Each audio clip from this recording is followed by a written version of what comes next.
Hello, friends, fans, and followers. Matt with Tales on Trails Deer Tracking, back with the usual suspects. Trackers Forum Part 3. When we did Trackers Forum Part 1, it was not called Part 1. It was just called the Trackers Forum.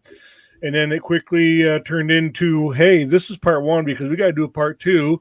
And then all of a sudden, Carrie says, hey, we got to do a Part 3. I got a little bit of a fan club going down here. They want Part 3. And I said, well, then let's do Part 3. Because we got a lot of things that we can talk about, and here we are getting ready to talk about them. So, folks, go to Tales on Trails Deer Tracking on Facebook and YouTube to watch the video. It will be uploaded to the usual podcast platforms as well. But back with us today, we have Jeremiah Gracie from Vermont, Gracie's Tracking Service. We have Mitch and Carrie Hummel from Oklahoma, C&M Big Game Tracking and Recovery, right? Yeah. Yep. Dave Medore, D&W, Dave and Winston, D&W Big Game Tracking and Recovery, and Matt Davis, Broken Arrow Deer Recovery or Game Recovery, Matt? I should know. Game Recovery. Broken Arrow Game Recovery, yep. And not with us this time is Nick Berge. If Nick jumps on, we'll certainly welcome him to part of the conversation. So part 2, Matt and Jeremiah weren't able to join, so we're glad to have them back. It's hard to coordinate this many people's schedules, so it's fun that when we can really get everybody together here. So when we talked about doing a part 3, we talked about a lot of really great stuff in parts 1 and 2. And at least I thought it was great stuff. It was fun, great conversation anyway. And, we left a whole lot of stuff on the table in terms of conversation goes, in depth of conversation.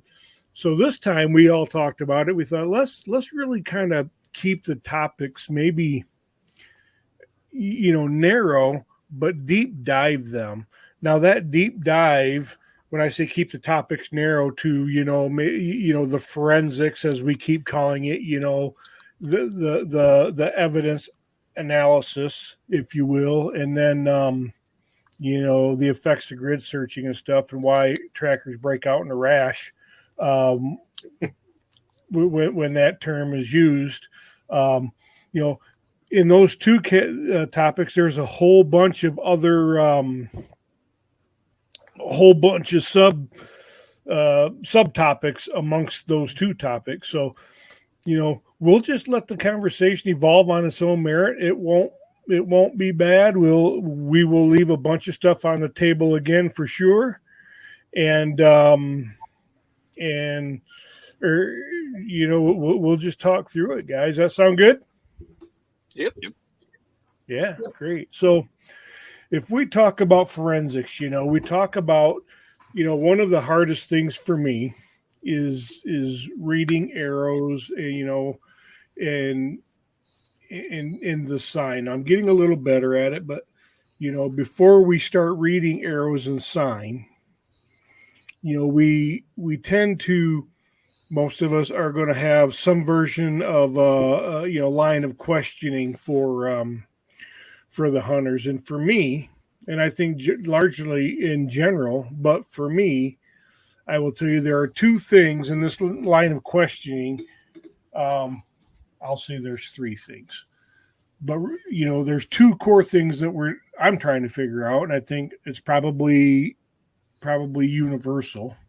So I'm curious what you think about, but 2 things we're trying to figure out: is the deer dead or going to die, and when should we start tracking it? Those are, if you boil it down, that's what we really are trying to figure out in the interrogation. Now when I said this part 3, kind of the subtext to some of my line of questioning is, okay, what did you really do? Did you grid search? Did anybody break out in a rash yet? Did you grid search? And we always do. Yeah. Because sometimes you have to draw that information out. And what one of the things that I do You know, I'll ask the same question a couple of ways or similar questions. You know, I'll start out by asking, okay, so hey man, tell me about it, and then see how much information that I'm looking for comes out in just their story, and then I'll start asking, whatever questions weren't answered in their story or seek clarification. But then it always says, well, I lost blood and then I called you. Okay, cool. So then I'll ask them and say, okay, so what did you do when you lost blood? We backed out. What did you do before you backed out? Well, we looked. Aha, there it is. we looked around, which is fine. Which is fine. Hunters don't know that they've lost blood until they look for the next blood. But so if they're taking these 30-yard arcs trying to find the next blood, that's not a big deal. For me anyway. I don't consider it because they might find next blood. Hell, they might find a deer. So they're going to do something. But I'm curious from you guys, just what is the line of questioning that you're looking that you ask, and how how do you go about it, and just what's your approach to it, Jeremiah? Okay, so I guess what I'd preface by saying is here in Vermont, one of the things with me is when I get a call, I really want that call. I don't get enough of them. So Yeah. it doesn't exactly matter what they say. I'm going to try and go if I can. Usually the only thing that keeps me from going on a track is work or some other commitment. But if I call, I generally go. There's very few that I turn down. And a big part of that is because I do it for a lot of reasons. Like I don't particularly if someone doesn't think that they killed a deer, but they're just worried about it, or it's that's really bothering them. Like I have perfect confidence in my dog to be able to take him out and look at him and see, and like he can tell me what's going on with that deer, even if it's a complete miss. He has signs and tells that I can read pretty quick and tell someone if I can ease their peace of mind. If they want that help, that's worth it going in my mind. Like I don't even expect to be going after deer all the time. Like sometimes it's really just about putting somebody's mind at ease, especially kids. That's one big thing. Oh, sure.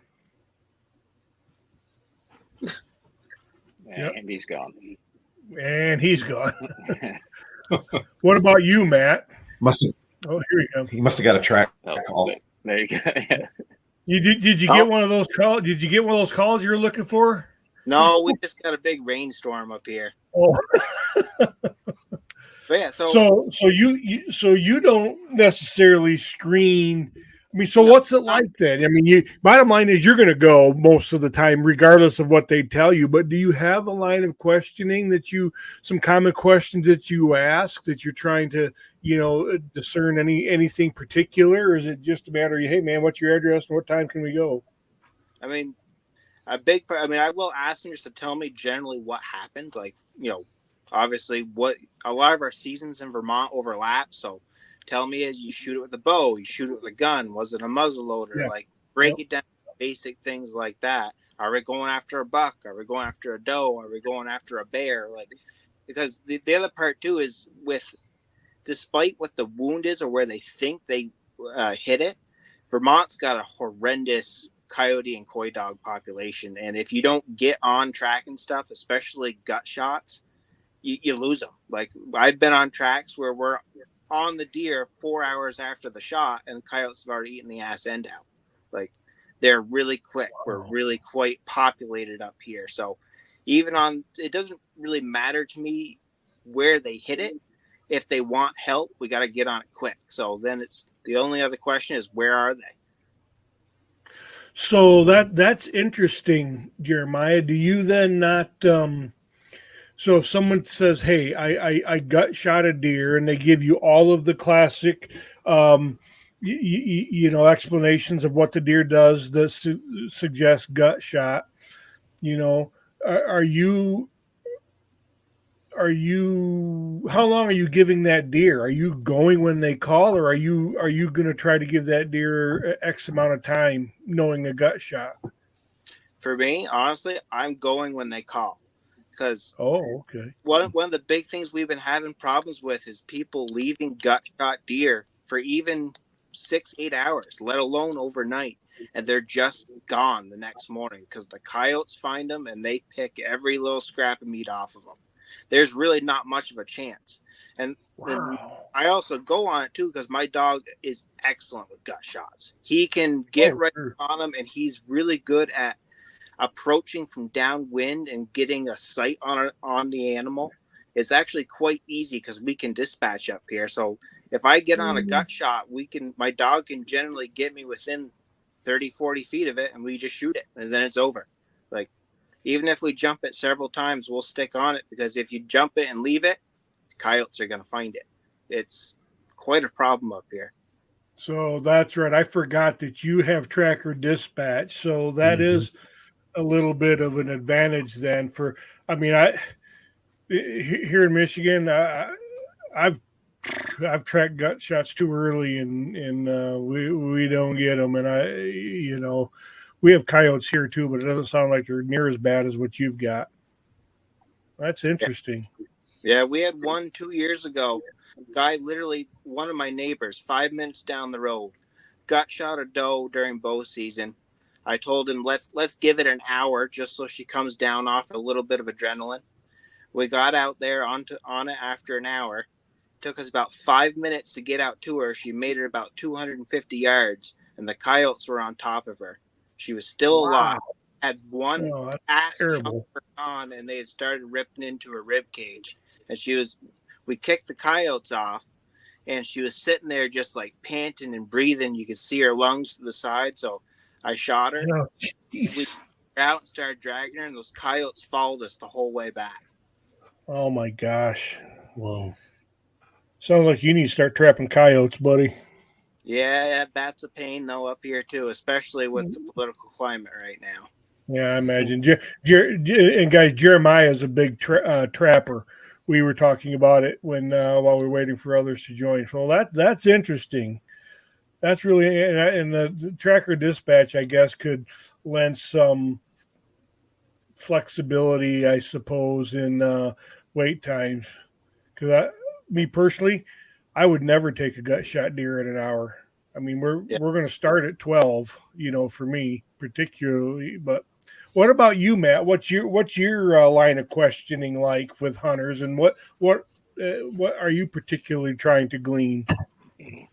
So the big thing with me is I want to know.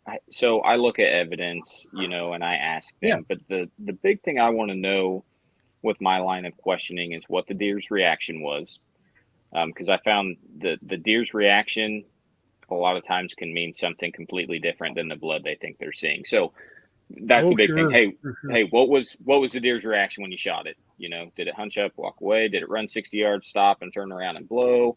What was the deal there? I do get the full story. I'm pretty straightforward with them. Though they can suck, I do track grid searches. Oh But yeah. I'll tell them, Oh, hey, if you grid searched, that's fine. Just tell me so I can know. yeah. I'd rather go into it understanding where you guys have walked. That way I can have a good idea when we break past that grid search, or if we do. Yep. But the basic, obviously equipment, deer's reaction, how long did you wait before you got down and looked? How far did you go? Did you find any wound beds when you went? Did you hear anything go crashing through the woods? Yep. But those are the big ones, and I'll tell if I have time, I'll go on a track.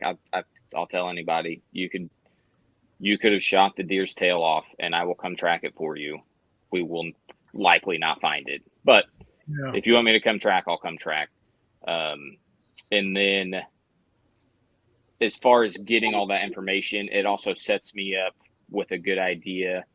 Because beforehand, whether we're talking on the phone or I've thought about our conversations and then I arrive there the next day or whatever, I'm like, okay, well, here's the deal. Depending on the sign you got, the reaction you got, this may be a non-fatal deer. If it's not Right. fatal, this is likely how the track is going to go. We're going to run it. We're going to go far. We're going to find a lot of blood. And then it's just going to shut off like a faucet, Yep. So it's good to mentally prepare guys on the possibility of not finding a deer. So any line of questioning I can get to either back that evidence up. I don't go into it stating we're going to find your deer ever. I did that one time in my tracking career, and it bit me in the butt on a really good gut track, and never found it. But anyway, yeah, the basic line of questioning, but that's about it. It's pretty simple. I tell people, hey, I'll come track. Just don't lie to me. Tell me where you've walked. We'll figure it out. Yep. Absolutely. I have a tracking presentation that I've put together and really never presented. I partially presented it at a veterans outdoor activity thing last summer, but that's one of the slides I have in there is be truthful, tell the truth, because we're gonna find the truth. We're gonna figure it out. So just tell us, and that's the quickest path to what I call track resolution. Anyway, I won't say deer on a tailgate. I'll say a track resolution is tell the truth. That is the quickest way. I know you want your deer, but you've got to be truthful with me.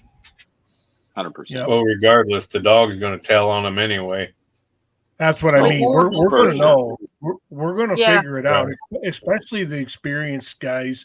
I'm just now kind of getting there to where I can kind of, figure out what happened and based on the dog's demeanor. She, like I said, and before, she really matured around track 40 or so for me last year. She really started to turn a corner, the flatten the curve or whatever. So I'm super. I'm not trying to wish my summer away, but I'm super stoked about next year when she's going to be 3. By all accounts, that's kind of I'm hearing is kind of a. I'll call it a milestone year where you really notice something different in a dog. And then, hell, Dave's talked about it 100 times with me, 5 and 6 is really when they find their groove. So I'm super stoked to find out what year 3 is going to look like for us, especially with the advancement I saw late in last season. Mitch and Carrie, what about your guys' line of questioning? What types of questions do you ask, and what is there anything particular that you're trying to glean from your interrogation? Talking to you. Your name's Mitch. And Carrie.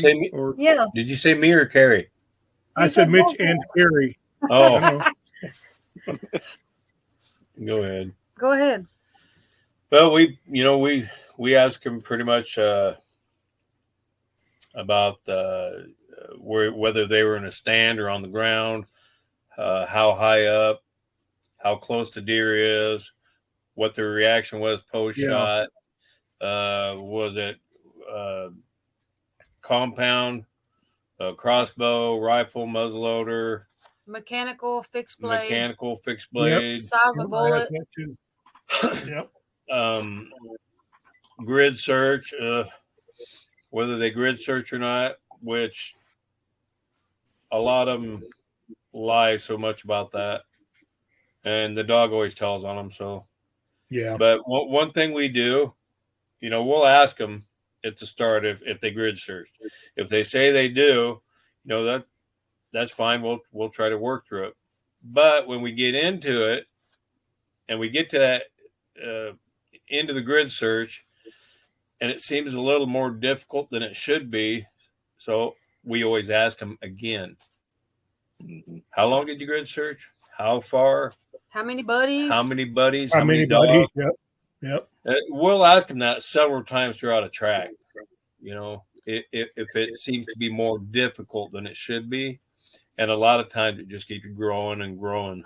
Yeah, the story evolves, as we'll say. We won't say they were lying. Just the story evolves, right? That's like the one I told you guys about before.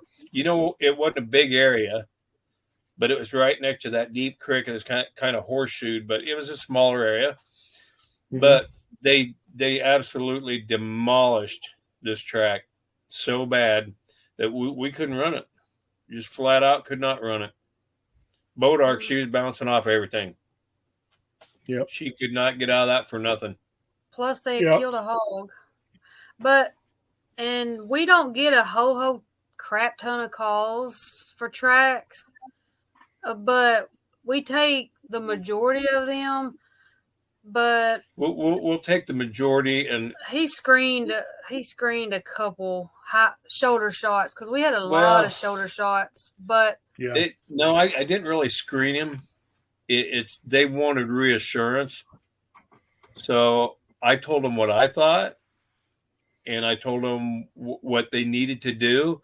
As far as watching your game cameras, see if they show back up. Yeah. Yep. And most all of them showed back up on camera. But there was a couple, like I had a guy call. We were on a track and another guy called and he said he had neck shot a deer with a 17. What? Yeah. A A 17. 17. He shot the deer in the neck. He's like, he fell down and flopped around and then he got I up forgot about that and one. run off. You think it'd be worth trying to find him? I'm like, no, sir. It was 2 days ago. 17. And Good you Lord. shot it Even with a legal? 17. Yeah. Yeah. Is that is No, it that's legal not down there? legal at all. Oh, not legal.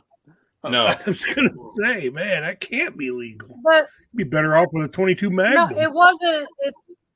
But it was almost laughable because I'm like, you shot it in the neck, straight on, coming at him with a 17, and I was like, that deer is alive.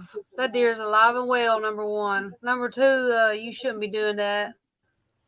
Yeah, Bad. yeah. Shame. But it shame was a on young you. guy. Yeah. Yeah. Well, we maybe there's- he just there's didn't more know, of and that. hopefully you educated him. There is more Mhm. of that down here than meets the eye. Yeah. People using rifles or something different than what's in season. But we No. usually will jump on every track, regardless of how terrible it sounds. We always tell them we'll give 110%. We ain't gonna guarantee, but we'll give it everything we got. It depends on. You're not gonna tailgate a live deer. We don't dispatch. We can't. So the gut shots. If it's gut shot, we wait. Gut shot, we will wait a minimum of 12 hours. Mm-hmm. Yeah. And usually that's when we go, is that's the 12-hour mark. And we always Yeah. find the gut shot deer. I can't think of one that we haven't found that was gut shot. Do you? Oh, good. We usually find the gut shot ones.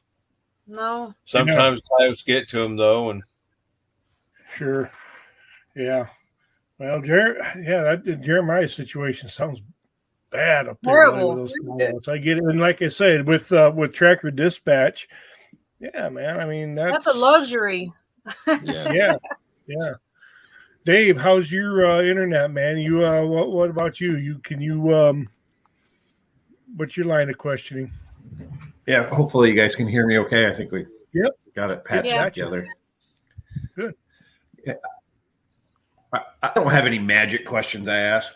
A lot of what I heard Matt and Mitch and Carrie say, right?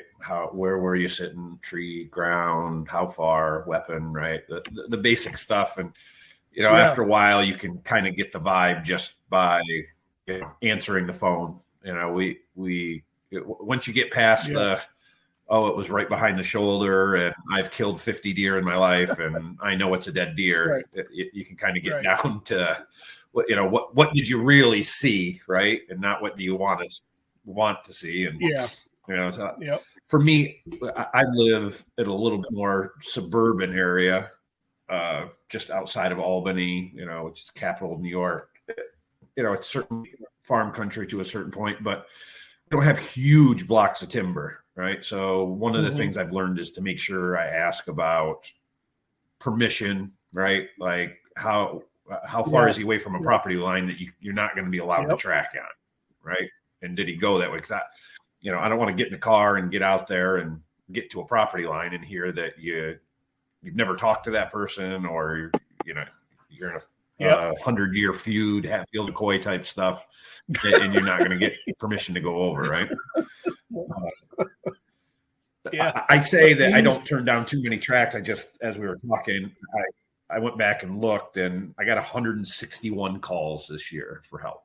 Now, a lot of that is just people knowing my name and, hey, do you know somebody else, right? Like some of those are from 200 mile away, right? So it's a lot of calls, but I went down almost 70 of those. So if I can get there, I go, right? I love the track, but when it gets hot, like the rut starts to pick up and everything. Yep.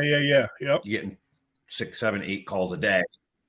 Then I start to screen a little bit, right? Like, where can I help? I can only do so many tracks, but where can I help at that point? So I don't have any magic bullets of things that I ask that make me feel, I love it when I have a pass through. Like, if you've got a pass through, like that's, I'm almost guaranteed to get to find some time in my schedule to get to you, or I'm going to get another letter to you.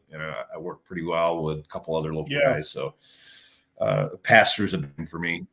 I'm super lucky as well that one of the regions, so in the state of New York, is broken up into different regions, and they're alphanumeric. So 4A is the region right outside my house, and it's bow only all year long. So even when gun season kicks in here, which is like a national holiday here, I can still get bow calls throughout the year, which is really what I want to, right? If bow season was all year as a tracker, I'd be okay with that. Yep. Oh yeah. We chase our tails a little bit during gun season. It feels like. Yeah. Well, that's cool. So if we've got an arrow, and it's passed through, like that's big information for me. Like that's penetration. I don't trust, for the most part, I don't trust hunters' eyes, right? What you saw. Even if you're really seasoned, especially with a bow, things happen real quick, so a lot of times it tell me happens hit quick. Right behind the shoulder. I don't generally trust that. No, I don't either, because I'll trust the arrow, right? Yep. That's one of the things that if you got an arrow with 4 inches of penetration, I'm probably not coming. Yeah, that's right. What was I going to say? Carrie said so. Oh, Carrie, you said that you don't make you don't make promises.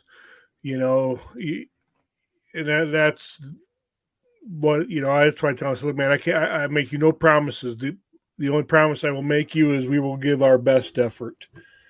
We're going to do what we can, and we'll see what happens. But I never promise. I mean, when I was my first year tracking,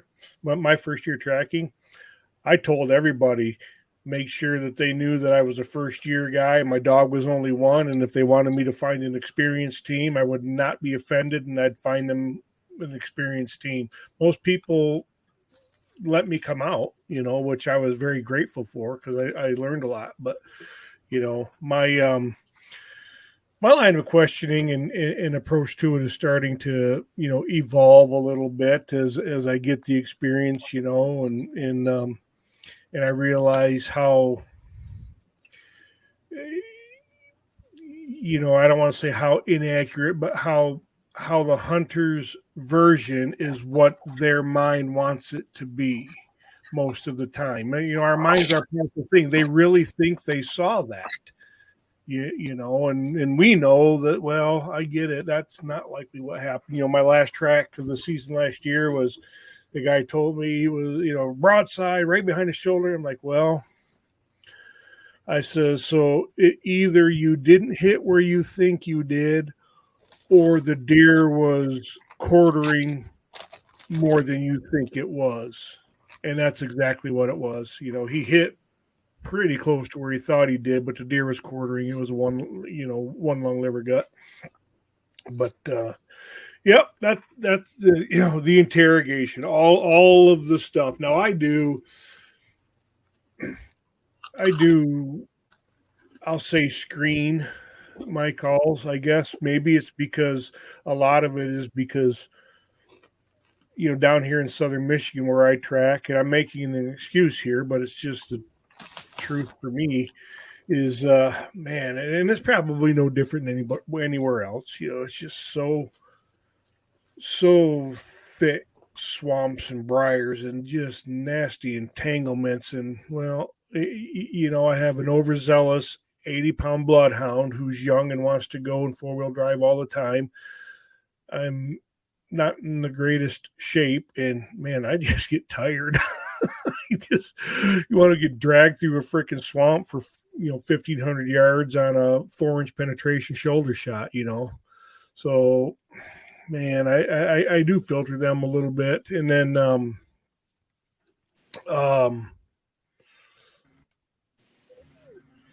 Dave's on here twice now. I'll remove this one. There we go. But yeah, I filter, but I take a lot of them. I think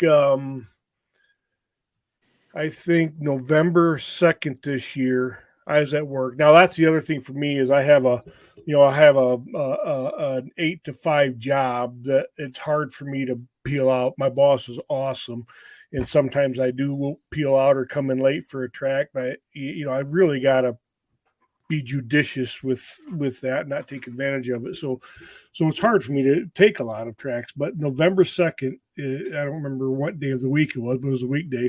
I think I had 25 calls before noon, calls or texts that day, and I went on probably one track at night. It's hard for me to do more than one track after work, because I don't do well if I, without rest. So I'm not going to take, 2 or 3 tracks at night on a weekday. So, but anyway, so that's the line of questioning. And like I said, all of the, a lot of common questions. Angle, angles are really important. Just like what I talked about, with that, my last track last year with the hunter, the deer was either you didn't hit where you think you did, or the deer was angled more. And so, we talk about height, we talk about, angle. Some tracker posted something. I think it was Gary Blessing posted something about angles and quartering. Do you guys remember seeing this? If you follow Gary, it was on his Facebook page. It was kind of a question. Which one of these deer is truly broadside? And he had several pictures, and they were just. You remember seeing that, Dave? And then he finds this is the one that's truly broadside, and the slightest angle can make the biggest difference, especially when and those are the things that we try to, at least I try to figure out. Hell, I'll run that simulation that Shane Simpson and others use just to try to get an idea, but that's only as good as where the hunter thinks he hit it, and the angle that you put the deer at. But it can give it's fun to do, and it can give you a little bit of an idea. But angles are it's I mean they say it's a game of inches. Well, it's a game of millimeters almost. Mm-hmm. We've seen and tracked perfect. You couldn't ask for a more perfect shot. And the buck they call Lucky. Yeah. 18 yards. 10. And when that buck showed back up on camera, you could see his wounds. It was perfect. Perfect behind the shoulder. About that far behind the shoulder, about halfway up. Got to pass through and everything. Got to pass through. Where was the exit hole? Lower on the other side. He was in an 18-foot stand. How close was the deer? 10 yards. So did he get one lung, or did he get maybe punch one and no? He got them both. He got them both. And the deer lived. And he was huge, big 10-pointer. The third time that deer's been shot in 3 years, and he lives every time. They named him Lucky. I guess so. We've seen some perfect shot. To me, that would be perfect. Like you couldn't ask for nothing better. Besides, taking out the heart, but the deer show back up on camera. So I'll see if I can it even the perfect shot don't always produce a dead deer. So crazy stuff happens. Go ahead. I've had a double lung go 400 yards before. Our first recovery this season, Mitch. Just a minute, I'm gonna see it. But my first recovery this past season was a doe, plumb squared, legit smoked, 400 yards, not much blood at all. I couldn't. Yeah. It's real funny because you said that after year 1 and year 2, year 3 is a fun one for going into it. And it was my first track of my 3rd year, and we went out, and I had tracked for this guy before, and he was like, "Dude, I smoked this deer." And I'm like, "Okay, well, you didn't because you're calling me." Right. Yeah. And I bet we went 200 yards with no blood. And I'm like, first track of the season, 3rd year. I'm like, man, maybe my dog just isn't going to have it. And then turned around and I looked down and there's a spot of blood. And I was like, oh my gosh. Yeah. And then we ended up finding the deer. But yeah, double lung, 400 yards, found it. But that year 3 was so fun because the dog Mabel it clicked and she was like, all right, let's do this. Yeah, you're getting me fired up, Matt. It was such a great year. I can't wait for year 3. I like watching the dogs mature. Yes. Okay, I want to show you this, guys. Here real quick. Yeah, hold on. You tell this is the entrance hole, okay? And you figure 10 yards, 18 feet up, whether or not this deer should have been dead. Can't see it. Oh yeah, you can. Can you see it? You can see it there. Yeah. That black dot. That's the entrance, right? Yes. At 10 yards, that high up, I would think. Yeah. I would too. Yeah, I mean, that is a big deer. Followed blood for what? 3 miles? I don't know. We tracked him a long ways. Blood all the way. And where was the exit hole on that deer? It was lower, but I don't know how much lower. What about forward and backward? Huh? What about fore and aft? I mean, was it head to tail? Was it left and right? Was it directly in line with the entrance hole? Mm-hmm. Best you know. Oh, the exit hole. Yeah. He said the deer was broadside, so I'm guessing but perfectly broadside. He said that's what he said. He was very, very upset that we couldn't find his deer. Yeah, I can imagine. And that's how it works. Yeah. Yeah, you can see why. He knew I made a good shot. I smoked him. And he was spot on with his shot with what he told us. Mm-hmm. But the deer just didn't die. Well, that close and that high, who knows, man? I quit trying to figure that crap out. Who knows? He showed back up, 3 weeks later? Or over a month? Anyway, he showed back up. Yep. Cool. Yeah, that's insane. All right. So we like those proof of life because we don't like to leave deer in the woods. Mm-hmm. No. Yeah, we all like proof of life. There's no question about that. Okay, so let's talk about signs. So we talked about, the questioning, the line of questioning, and what we're trying to glean from it, and how we approach it, and what it means to us, and why we're doing it. But what about the signs? So, analyzing the blood. Are you requesting pictures, and what do you make of blood? What blood characteristics do you have? And I'll just tell you real quickly how I have evolved in my short time doing this, and it continued to evolve. Well, our first year, I was lucky enough to have one of my mentors shadow me on a track, and I was a nervous wreck, because he is a very accomplished tracker, also runs a bloodhound because he's cool. I'm just kidding. I mean, in fact, it was his bloodhound that he was one of the guys that inspired me to get one.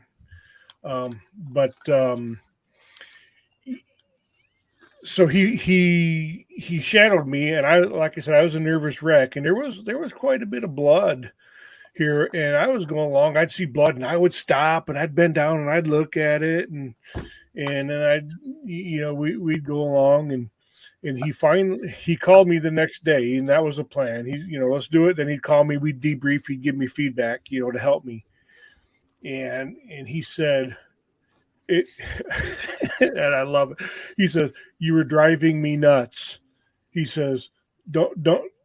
If that dog is tracking and moving, don't stop to look at blood. He says, it's not going to change anything that you're doing. He says, you're there. You're going to track it anyway. Just let her go. Just go. And that was a eureka moment for me. Aha. Yep. You know what? You're absolutely right. So I changed right away. I changed right away how I approach the tracks. Now I try, if I can see blood, I want to get a look at it, but I will tell you that I don't spend a lot of time on it anymore. I'll look at it. Yep, there's blood. It's red. My dog's on it. We're going. And she'll tell us what the real deal is. But blood, I call blood the crimson seductress, because it will seduce hunters to do things they should not do. I got blood, we got to go. No, so it just seduces you to do things you shouldn't do. So, I'm curious, what do you guys do? How much attention do you pay to blood? What characteristics are you looking for in blood? What, that type of thing, Jeremiah? Well, with blood, the biggest thing I've learned over the years is that you just can't trust it. I mean, I've had there's blood painted on the ground that literally I had to throw my pants away after, because it's like, how in hell can something bleed this much? And then we never find it. It just pitters down to little drops. There was one in particular where the guy shot a doe with crossbow from a ground blind. She was quartering too, and there was a path 3 foot wide through the woods that lasted 250 yards. And then after 250 yards, it started getting less and less and less. And we tracked that doe 2 miles, and we just kept saying, she's got to be dead because she lost too much blood. Got to be dead. But then, nope. And that guy shot that doe again 2 weeks later. She showed up at the same food plot, and he ended up pulling his old crossbow bolt out of her backstrap. Like, that was amount of blood that put down, but it wasn't a deer that stopped. And conversely, I've also been on several tracks where there's guys that shoot at a deer. They get no blood. They get no hair. They get no real anything other than they just know they made a good shot. They've searched. Buddies have searched. They said, "Oh, you missed it. You missed it." And I get guys that call me 2-3 days later and say, I can't get it out of my head. I know I didn't miss that shot. I don't have anything to show for it, but I didn't miss that shot. So we go there, we track, and sure enough, I've had a couple of those where there was a dead buck 200-300 yards later, further on into the woods with just no signs, complete internal bleeding, like nothing at all. So as far as blood goes, I don't really trust it, and even if I'm seeing it. So I don't really care for it. I just watch the dog. The dog's reaction tells me more than anything else. Like, ready to go, we're gone. But if he's slack line and I got a leash, or his leash is just loops and he's not going in a good solid direction, then it's just not meant to be. That's so reading him shows me more than anything else. The only thing that'll happen is he'll get out on something good where he's pulling and he's tracking the animal, but we're not seeing much blood. And that's when I like to have the GPS, so that way you can really see trajectory and the overall track, because most of the time I'm not paying attention to which direction we're really going. I'm just watching the dog and trying to get through the brush around the trees. So I like to say I watch blood. I say I watch the trajectory of the track more than anything else, and that tells me, in combination with the dog, more about what's going on than blood does. It's funny you say that, Jeremiah, because when you talk about the trajectory of the track, that's one thing that I've come to, really pay attention to as well as I'm learning to read the dog better is how are we advancing? Are we advancing in one direction consistently? That doesn't mean she's not problem solving and working through a scent pool or a turn or something like that. But are we constantly advancing in a definitive direction? And if we are, I'm following, and I'm feeling good about it. That at least that she's on the deer that we're looking for. When she becomes helter skelter, and it's not grid search problem solving, to me, I think there's a difference between problem solving and just helter skelter searching. Problem. I'm curious now. Let's just take because I want to get back on the blood thing, but do you guys see what's your take on that between problem solving and searching? Do you think there's a difference there? Do you distinguish a difference, Matt? Yeah, I mean, I do. Her problem solving, I can see when she's focused, right? Yeah. And her problem solving, when she's on a line, like if you're a tracker with any time behind your dog, when your dog is locked on, right? So, and I can see that focus in her body when she picks her head up, when she doesn't, and I can check when she's problem solving and checking, did he go this way? Nope, staying on this trail. And then she'll, we'll catch another cross trail that maybe another deer walked and spread the scent. She'll go down that trail 5 feet. Nope, didn't go that way, and she'll continue on. Versus searching, if there's no rhyme or reason, she's just it's looking like crazy. So I see that quite often. Yep. That's exactly. Brew is very much the same way. Yeah.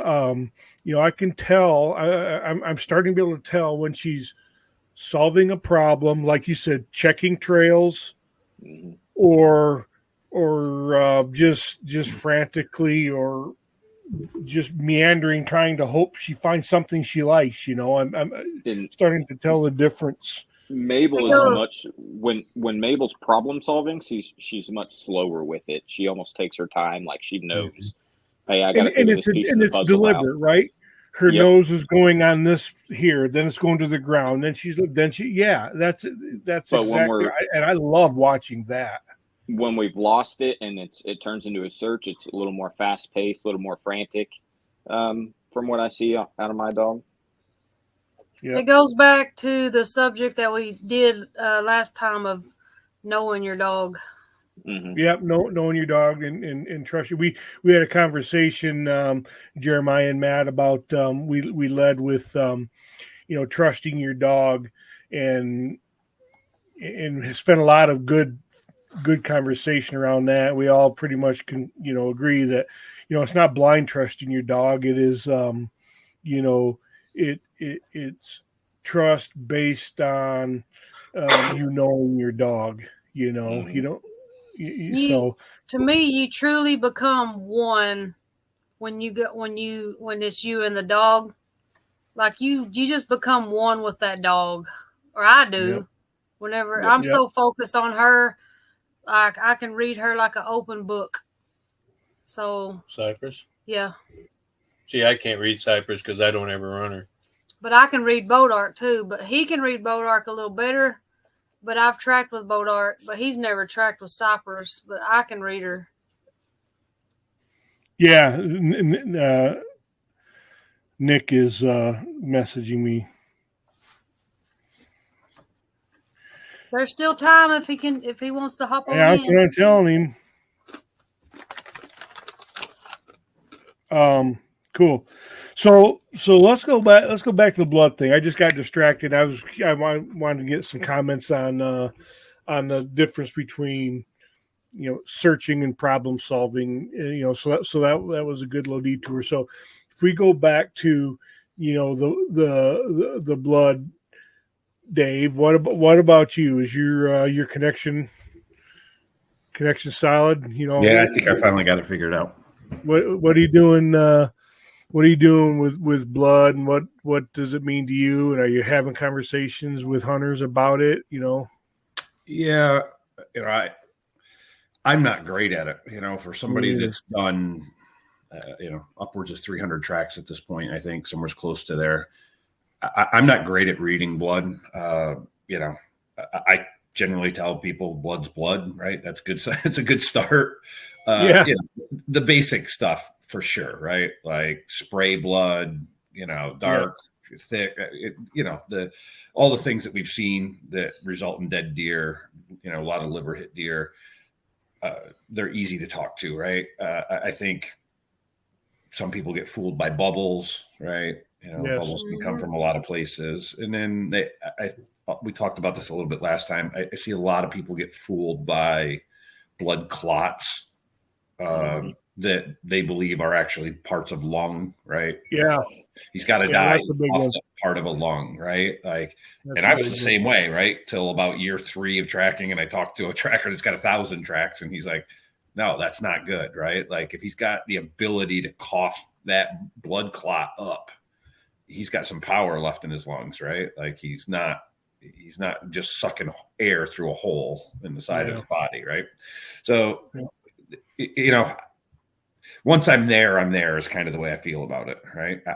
I have learned to spend more time at the hit site, and that's more for me because I've done some tracks where we didn't spend a bunch of time at the hit site, right? Because the dog caught wind, and the guy told me he went into the woods here outside the field, and then we go on, a half-mile journey and say, dog gets a little bird doggy. I'm going to start him again. And we come back and we find an arrow that's completely clean, right? Like just a flat out miss. And the hunter never saw it, but the dog walked over and took a sniff of it, and we saw it laying in the dirt, right? And you look at it, complete miss. So I have learned to spend a little time and try to do some more investigating at the hit site. And, that's one of the things I told myself I'd get better at. But blood-wise, I think it's more about talking to the hunter about it, right? Like they think good blood is way different than what we do, right? Like, I tell people good blood is any blood that you have after 200 yards, right? If you got blood after 200 yards, then that deer has calmed down generally in that time, 200, 250, 300 yards, right? They've gone out there. And I tell this to people a lot, right?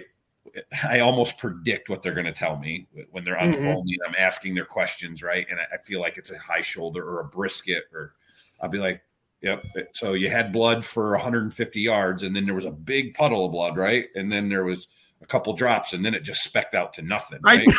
You don't have anything, right? Yeah. Then the hunter go, yeah. How'd you know? Yeah.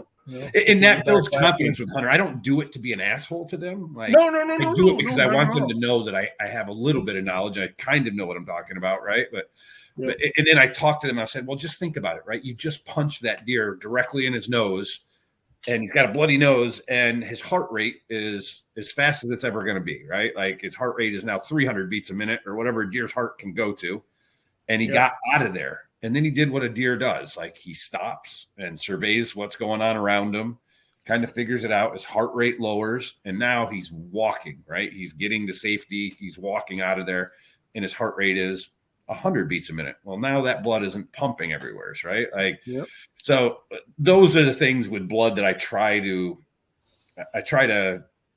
set expectations with the hunter based on the blood that they're seeing. But once I'm there, I don't spend a lot of time with blood. Like if I see blood, I'm like, oh, there's blood. I throw a piece of toilet paper down and keep going, right? And get the next piece of toilet paper ready for the next piece, right? It becomes just a nice confirmation. Yeah. That you're on the right line. If we get to a point where now I think we got to restart or something's getting tricky, and I'm like, boy, this could be a dead deer, or I'm not really sure based on all the evidence, then I'll slow down. If I have to restart them, I'll start going a little slower. And we have missed beds, right? Like sometimes when it's a real fresh track, we're not walking right on the track, right? People think that the dog's got his nose exactly where the deer stepped. We might be 20, 30 yards away from it sometimes, right? Not all the time. Sure. There's times that we're off of it. And with a restart, we see a bed, right? Like how did we walk by that bed? Well, we walked by the bed because the ground scent, because that deer laid there for some period of time, is a big cloud, right? And the dog just blew right through that cloud because it's so big. And so those are the things that I kind of try to use it for. I try to use it to, I have a real bad habit of thinking that the hunter thinks I'm out there just doing voodoo. You know what I mean? Like, I want the hunter to realize that the dog can do this. And just because we don't find your deer doesn't mean that the dog failed. Right. So I'm constantly trying to reassure myself that the hunter believes in us, so. Yeah. Oh, I know. I was really bad at that my first year and getting, as far as, what the hunter thinks of me, because hell, I was doubting myself. Let's face it. I was doubting myself most of the time. Yeah. And I really came a long way this past season in that front. And when the season ended, I was feeling pretty good, not still knowing I have a lot to learn, but I could just feel the development with me and the dog, so I think I mentioned this last time when in regards to blood, Jeremiah, you kind of mentioned it too. The more blood there is, the less confident I am, the less I like it almost. If you got, oh my God, it looked like they poured it out of a bucket. I'm like, oh crap. If I had money for every time we heard that. Yeah, it's not. It generally is a bad sign. Or they'll say, Terry. With that much blood, it's got to be dead, right? No. Well, so so the classic deal. We all know. Average 150-pound deer, whatever, has about, let's call it a gallon of blood, and they got to lose 44 ounces, 30% of that to die as a result of blood loss. That's a lot of damn blood. And by the way, I understand. I'm not a freaking veterinary or biologist by any means, but deer produce blood much faster than humans do. So, as they're losing it, they're producing it. They clot a lot faster as well. I don't think people realize that as much either, right? Like the way I've been told, it's the vitamin K that's in their blood. Yeah, right? It is. Yep. Their ability to clot is something like 20 times faster than us, right? So I give hunters that discussion point as well. I'm the opposite of Jeremiah, right? I track at my dog's limits almost, right? As far as wait times. And it's not because of, I really want to make sure they're dead before I get there. I generally don't track at night very much, right? Like, kids are home at that point, and I try to keep that part of the family is still alive. But I kind of lost my train of thought there. But as far as, seeing blood after that first bed, right? That's kind of one of those things, right? We hardly ever see blood after a first bed if we've given them the appropriate amount of time. Right. And appropriate for me, generally, I'm tracking first thing in the morning, right, is usually my first track. So that deer's been dead or been out there for 12 plus hours at that point. Right. And we come to a bed where they've jumped it and it had laid there for any amount of time. I'm constantly telling them, like, the amount of blood clotting ability in a deer, right? Like, think about scratching your hand and cutting your hand and bleeding like a pig for, an hour, and think about how long it takes for that scar to heal, right? Like, they're 20 times faster than us that way, right? So, well, and that's exactly why, though. Who was it that just said that they had they found the arrow in the backstrap of the deer? I think it was and that's what happened. It bleeds like that's the classic tale. We could all recite the story to the hunter when he says, I think I hit him a little high. Oh my God. A little high means I hit him way high. It's a back whack every freaking time. And so then you can say, and I've done this just like you have, Dave. Okay, so here, let me play out this scenario. You tracked him for anywhere between 150 to 200 yards. You had great blood. You found a big pool. Then all of a sudden it started to just get pin drops, and now it just dried right up, right? Yeah. Yep. And that's the clotting. Yep. Muscle bloods clot very, very quickly. And it is the vitamin K, as based on everything I've read and people I've talked to, it's that vitamin K. So muscle blood clots, organ blood won't. So if you're still seeing blood after that 250 yards, well, okay, that's good. If it's a ton of blood, I'm still nervous. What about you? Go ahead, Dave. No, I was just going to end it with it. I'm not good at it as far as trackers go, right? Like in the world of tracking, the guys that are the legends of this stuff, there's guys that I feel comfortable sending them a text message and being like, hey, what do you think of this, right? Yeah. And they'll be like, oh, to me, that looks like it pierced the diaphragm and you see the foam in it and there's a little bit of blood. These guys can recite it forward and backward. I'm not there and I don't think I'll ever be there, but I've got a phone that works and I know some people that are good enough. If I get to that point that I'm iffy about going on a track, or pushing that guy off and going to someplace else. There's people that leverage resources. I do that all the time. Hunter send me a picture of the blood in the arrow and, tell me the story. And I'm not quite sure what to make of it. That's the great thing about being a member of the Deer Tracking Network. I can post it to our group and say, guys, what do you make of this? Anybody seen this? And then you get those guys that you trust and admire telling you what they think, and I'm typically going on the track anyway, but I'd like to get a feel for the flavor if I can.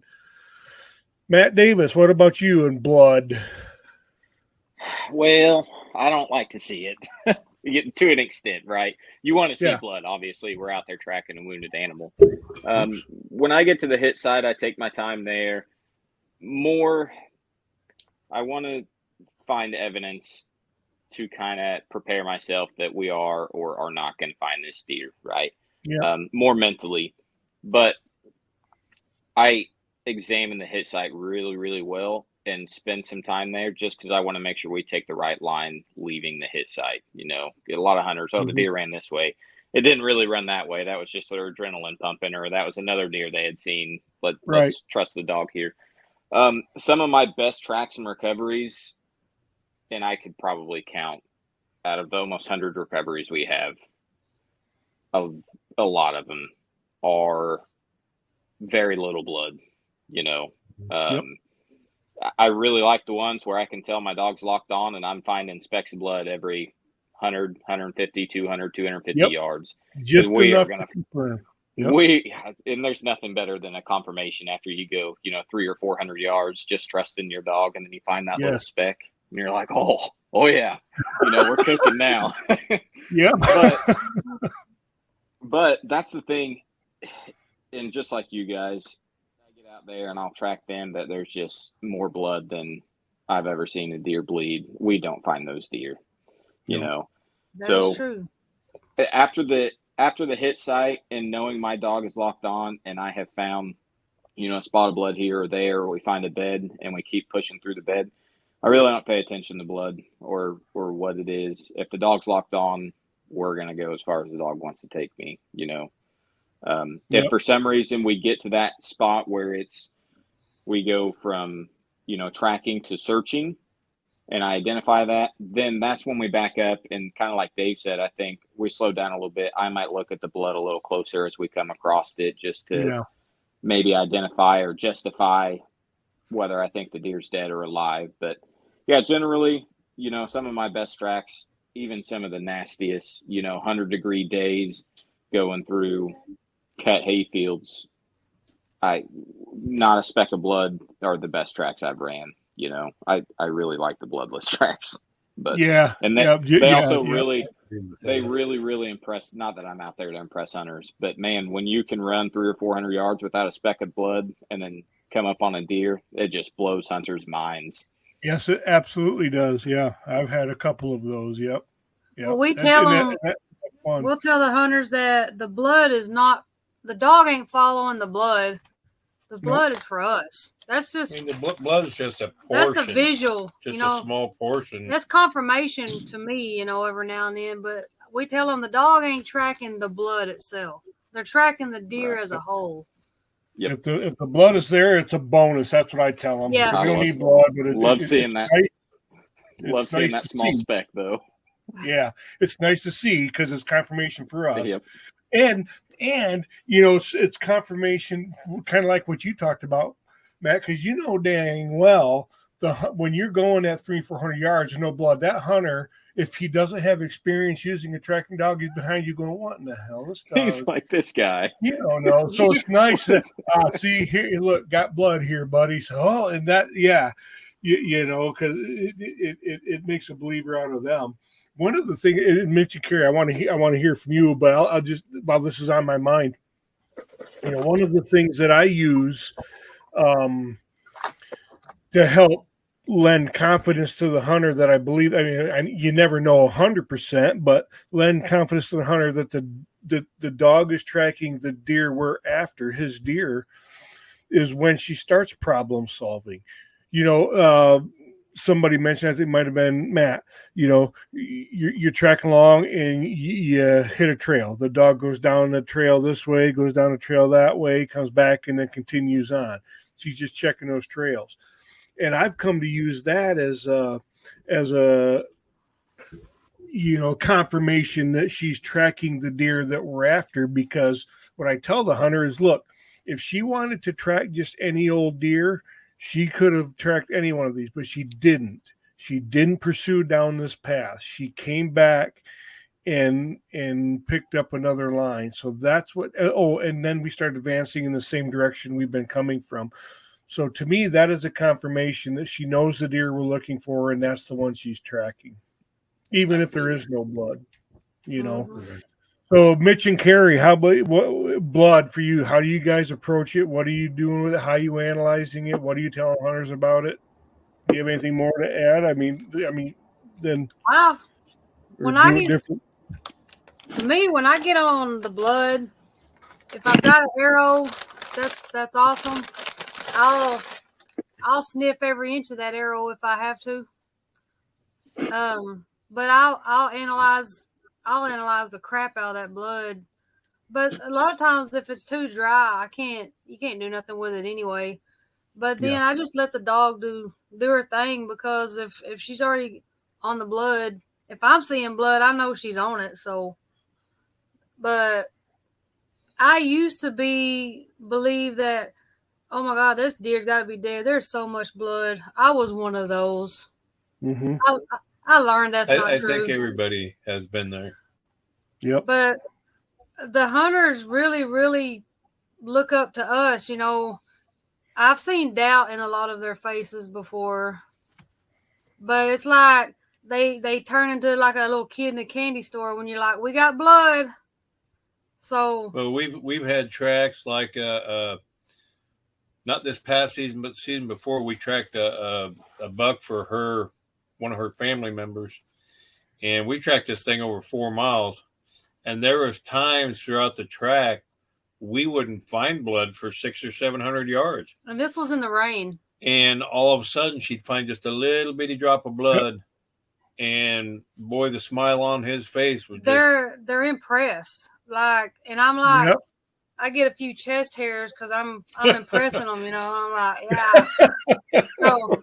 So when they get impressed, I'm like, yeah, you know, makes me feel pretty good, like I'm doing something. But I get impressed too. But we track that deer in the rain. Yeah. As far as analyzing the blood, you know, if the blood's there, I just go with it.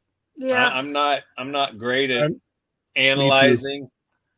I'm not dependent on it either. But it's nice to know, especially if you get a deer that backtracks or doubles back, because that same deer, as a matter of fact, the one I was just talking about, he did a backtrack or a double back where there was quite a bit of blood, and he went, I don't even remember how far into the track it was. It was a long ways. But Bodart got to a point where she just stopped cold. She searched for just a few seconds and then instantly came back.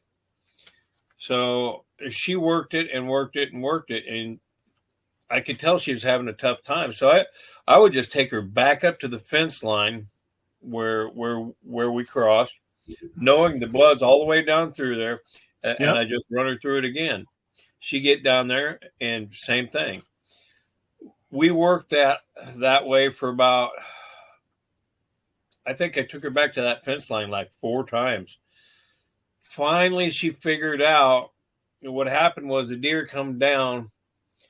He stopped and he come back in a tight V like this. V back. Yep. And then he come back to the original, come back real close to the original line, probably 30 yards back, and then started cutting back out to the left. And she finally figured it out. I do like to see on occasion if the track is not going fast. I like to see if it's splattering, the blood. The directional fingers. Yeah, I like to look at that. Yeah. But a lot of times when I'm behind the dog, I'm like, "There's blood, and we're gone." Yeah, we just don't really have time to stand there and analyze it much. There's some tracks where the dogs will take their time; they're methodical, but there's sometimes we're blazing. Yeah. So, isn't it funny? We don't always have blood, or I don't rely on the blood. Typically, Bodark, most of the time she'll just blow through the beds anyway. I mean, she doesn't stop to analyze them. She doesn't stop to smell them. Once in a while she will, but for the most part, she just goes right on through them. Mm-hmm. Yeah, she don't know it's a bed. I mean, they don't know it's a bed. They just know it's a spot, and it smells like the same spot they've been sniffing for the last 400 yards. Mm-hmm. So, Brewer's the same way. When we're tracking, I don't see much blood, particularly at night. I don't wear my glasses when we track, and we're moving, and I'm being dragged now. If I'm able to get to the point where I'm comfortable going off lead, and we've been working on it, but if I go off lead this season, that'll change. I'll be able to look at it. But other than that, if I see it, it's a bonus. But I'm telling the hunters, be looking for blood. If you see it, call it out, because I'm reading the dog and I'm following the dog, and we're typically moving. Do your best to keep up. I like you. I like to see it, and I think I mentioned the last time when I'm on those bloodless tracks, and Brew stops and buries her nose in something, and then takes off. If she takes off, I tell the hunter, look there, dig around there, see if you find, and then sometimes I'll find that pin drop that was flipped over on the bottom side of a leaf with another leaf on top of it. But it's just, I'm like, okay. And we had that a couple of times, like I said, about halfway through the season, where, I'm sure she did it the whole time, but it was just me, now becoming in tune with it. And then, getting, that's why I like the hunters to be right there with me. Some guys I know don't like the hunters anywhere near them. Just stay back 100 yards. I'll call you on the radio. I like them up there with me, so I can say, mark that, go over here, look there. I want hey, can we cross this property line? I want the hunters with me, behind me, but generally with me. So yeah, blood. But it's tough. I do ask hunters, if it was clotted, or did it start to clot, and they'll say yes or no, and because now I'm thinking, okay, if they say yes and they can send me a picture of it, I'm starting, okay, this is a muscle blood. But you got to be careful with that, because like we talked about, it might have been before we even started recording, is you can have two types. You can have muscle blood while still having some version of arterial blood if you go through, depending on the path of the arrow. So, you can't use it to make decisions, absolute decisions, but it can be a bit of a factor in little pieces of the puzzle that we're all trying to put together, and we're finding these little clues as we go, particularly on a deer that we don't recover. We can start to look at that blood type and say, okay, here's another element that suggests that your deer's not dead. the clotting that was, or whatever. That's just how I approach it. I have another friend and mentor. He is an incredibly accomplished tracker, and I call him the Mid-Michigan Madman, because I think he was over 200 tracks this year, and just a whole bunch of recoveries. Wow. I don't remember what it was, but season before last, he was like 186 tracks with 85 recoveries or something like that.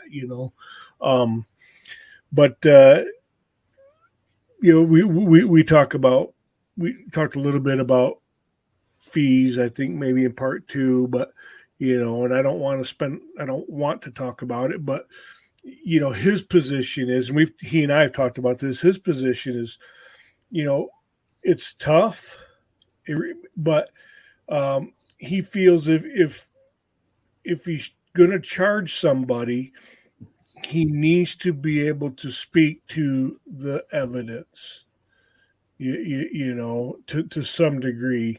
So, but he very much is in line with how this conversation has evolved here, but he says he feels an obligation to have some aptitudes towards reading arrows and blood and stuff for that reason. So, but blood is tough. So what do we take away here? So if I think back through this, and if there are any hunters listening to this podcast or watching it on YouTube or Facebook, what are some things to take away for you?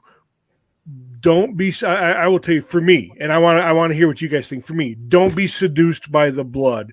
If you know you had a bad shot, or even if you think you hit it in the liver, we know liver needs time. Just because you have blood, don't go. Don't go. Give it the time, to expire, unless you're in Jeremiah's neck of the woods. But I mean, if you give it the time, you may not need a dog, So don't be seduced by the crimson seductress. And then if you have a whole ton of blood, that's generally a bad thing. If you have a whole ton of blood and you've tracked it for 300 yards, that's generally a bad sign. So hunters take that away. That doesn't mean don't not try to take every effort that I think you have an ethical and moral obligation to do to recover your deer. Still make that call to your tracker, but just understand that looks like you poured it out of a bucket. That's generally bad, and not all blood is the same. Arterial blood is going to be largely brighter. So let's talk about bright versus dark real quick. If we talk about blood, the brighter, all bright blood means is it's oxygenated blood. Muscle blood can be oxygenated blood, So just because you have bright blood doesn't mean that you have lung blood. Just because you see a bubble in the blood, doesn't mean that you have lung blood. So one of the, things that I'm talking about with hunters and trying to discern is, I had bubbles. So now I'm asking them to tell me about the bubbles. Is it, was it the size of a pencil eraser or half a pencil eraser or something? And there was 3 or 4 of them, or was there a whole bunch of hundreds of tiny ones, and that's the difference between, lung frothy blood and friction bubbles. So if there's hunters listening, bubbles don't mean lung always.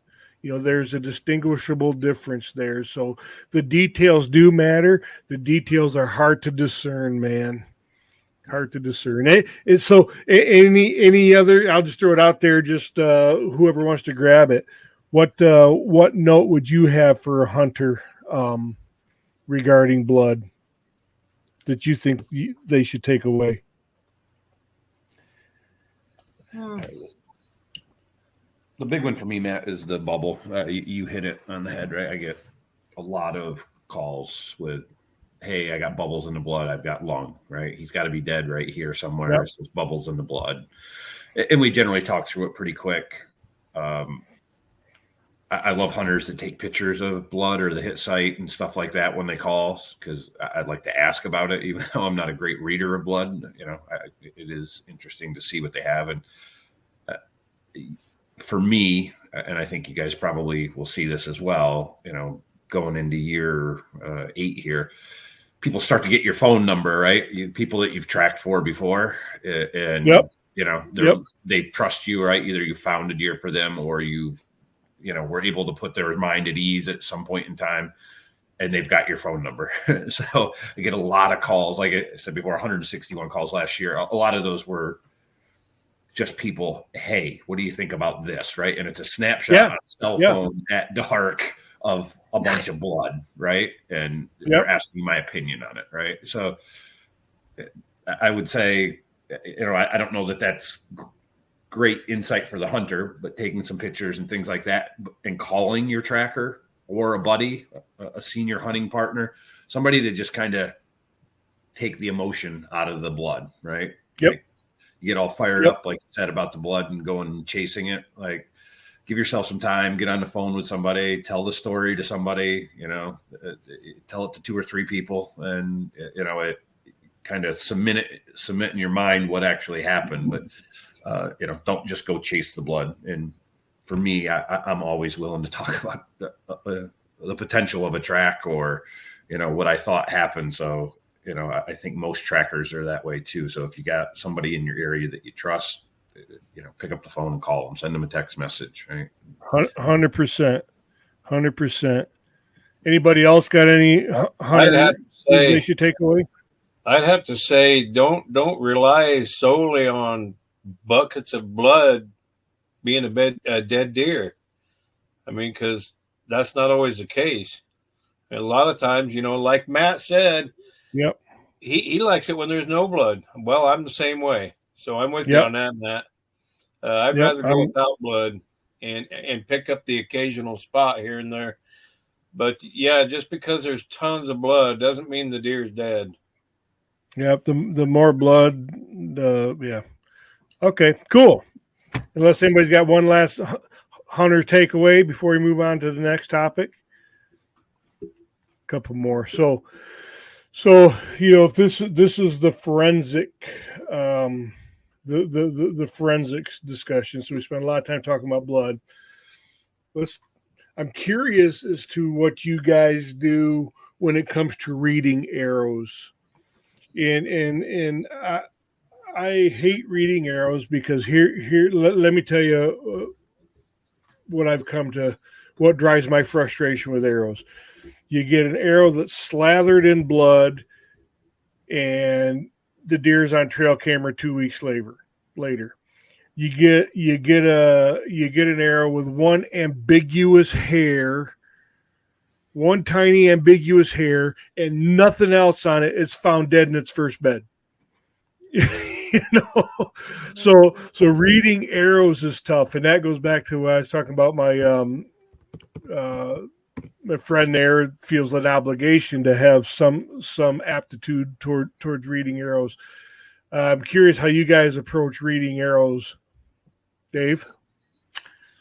I think I'm better at reading an arrow than I am blood, for sure, right? But to me, an arrow can tell me way more than blood. For me, in the number one, right, is penetration, right? Location is always number one, right? But we don't really have an eyewitness account that I trust a whole lot generally, right? Exactly. So, it's great. I always ask the hunter, where do you think you hit him? Great. But then the arrow tells a lot, right? I get a lot of calls for people, just so fired up emotionally about it. And then I'm like, okay, can you send me a picture of the arrow? Do you have an arrow first, right? That's the first thing I asked during bow season. And if you have it, do you have a picture of it? Can you show it to me? What does it look like?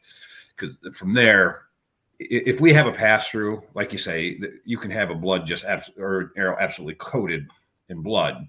Doesn't mean it's a dead deer. Nope.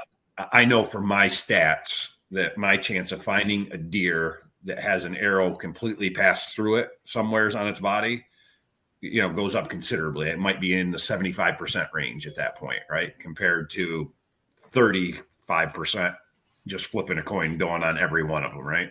So for me, when you have an arrow and it's a pass through, I'm going to try to get there. But reading the arrow after that, hair, I do get tied up in at least white hair, right? There's only so many spots here that have white hair. So if there's a bunch of white hair on the ground or on the arrow, I get concerned about that unless it's elevated enough that the exit hole, right, is there. So those are the things, I don't think any of those are, some great mystery, but I do think that we tend to, as I get farther and farther into tracking, and I've been hunting most of my life, I take for granted that some people don't know some of this stuff, right? Like some people see a big pile of white hair on the ground. They're like, oh, I hit the deer, right? Let's go find him, right? And in my mind, I'm like, ooh, that's a bunch of brisket, right? And this deer's probably going to be just fine, right? So, forensic wise, the arrow tells me a lot, and that's why I kind of hate gun season, because the arrow is generally not there.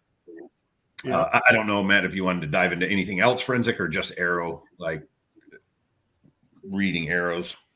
Yeah, no, go ahead, man. What do you got? I do want to hear Mitch and Carey and Jeremiah's arrow, but go ahead if you got. The only other thing I would say with forensics for me around is bone, right?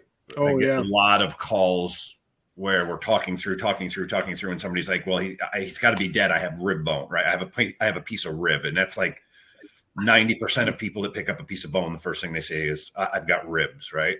And it's Blue not rib out, right. It's 99 times out of 100. It's a leg, right? Like, so as soon as I hear bone, I get concerned. Now, gun season, that's a little bit different, right? We've got, shrapnel and pieces of bone that could come off of a high caliber gun differently than a bow. But when I hear bone, I get concerned, right? And back to kind of predicting what I can predict about that piece of bone to ensure the hunter knows what I'm talking about. I start talking like, okay, it's a rounded piece of bone, right? Like it kind of almost looks like a half moon. It's not flat.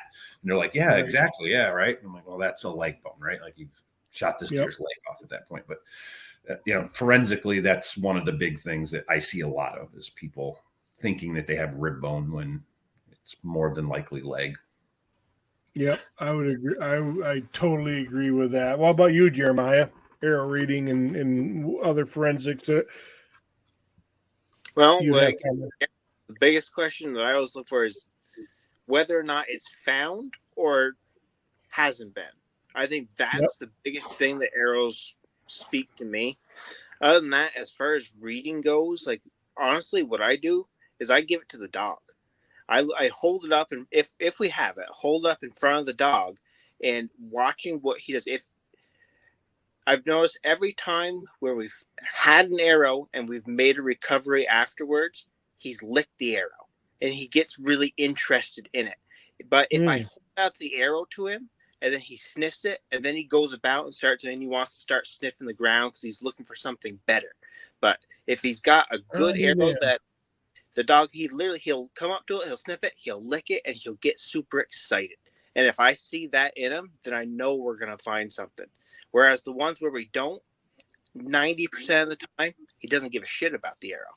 And I think it's not really my reading, it's him. It's more about me reading the dog and how excited he gets upon it. Because he just got way more than my eyes ever would. And the other part to that is I'm not an archery hunter.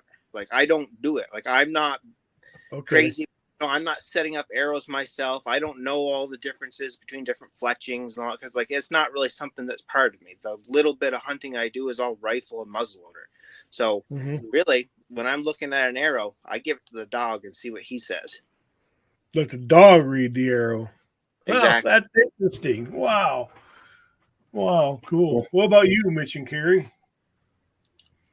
I think that's a deal where we both get involved in it, and the dog. We'll take a look at the arrow. We'll smell it. We'll look at it, see how much blood's on it, what hair. We'll let Bo Dark or Cypress smell the arrow, lick it, whatever they do with it. And I guess, I've never really thought about it, but what Jeremiah just said about paying attention to your dog to see what their reaction is to the arrow. I guess we've never really thought about doing that, but I guarantee I'll be doing that now. Cypress really don't care. I mean, I'll let her sniff it or whatever, but that she just don't really care about the arrow. When we go to the hit site and the hunter says this is where the deer was standing, we start looking.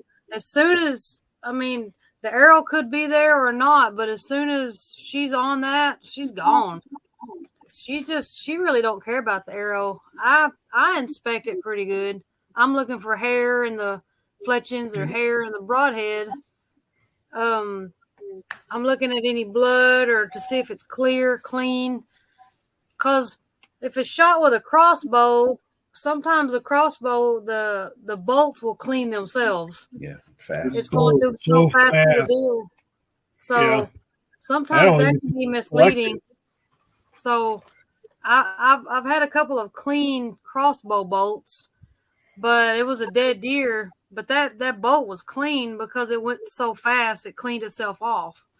I tell you what, you mentioned that, Carrie. I'm going to text you guys if I still have it. If I have the picture, I'm going to text you guys a picture of an arrow and then the deer that it passed through, because I was completely shocked by it. And it just further validates that to me. Okay, whatever, man. You can't tell squat. You don't know. You might get an idea, but put the dog on it. Let the dog tell you. That's why we like to know. We like to know whether it's crossbow or compound. That makes a big difference in the arrow. But I inspect the arrow. I'll look it over. I'm checking for anything. Smell, especially if they say they got gut hit. Yeah. Absolutely.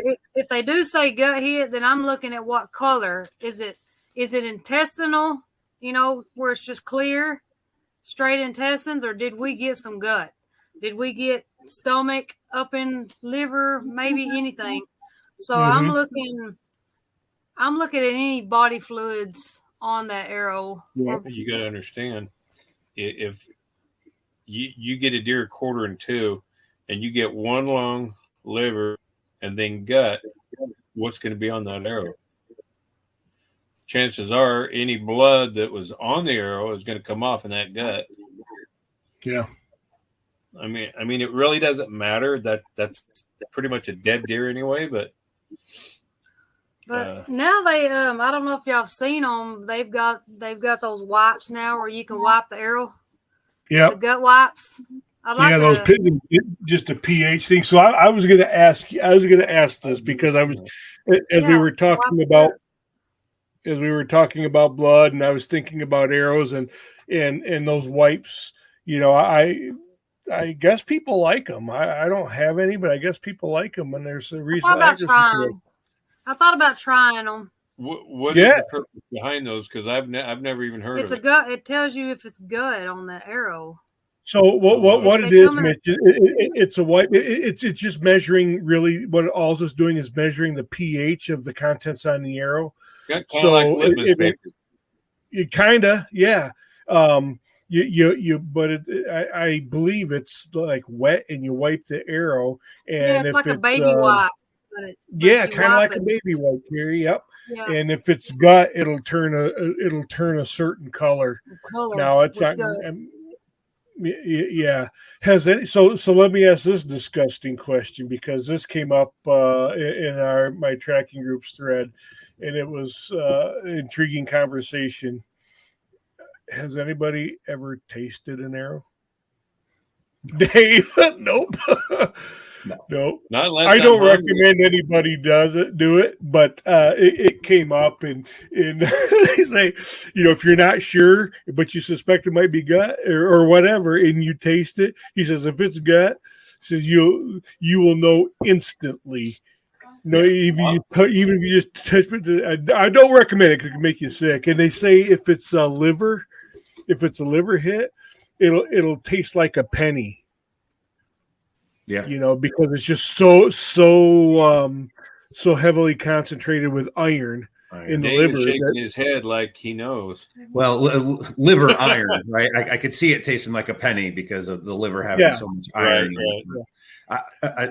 I don't carry a lot when I track because I found that the dead deer that we've left in the woods generally are my fault, and a lot of times that's because I've just like had enough for the day or whatever. I didn't go that little bit farther. So I do pack really light for a tracker. Like some of the guys that are really, really serious, they've got big harnesses and everything. I'm super light with my stuff. But one of the things that I got this from, I don't know if I got it from Darren Doran or it may have been Gary Bliss somewhere. One of the guys that, a couple thousand tracks under their belt, I carry a small spray bottle of hydrogen peroxide. Yeah. And if I pick up a leaf or something, and especially here, we have these friggin' berries that they'll fool you. I mean, if you step on one of these things on a leaf, 99 times out of 100 people are going to pick that up and go, that's blood, right?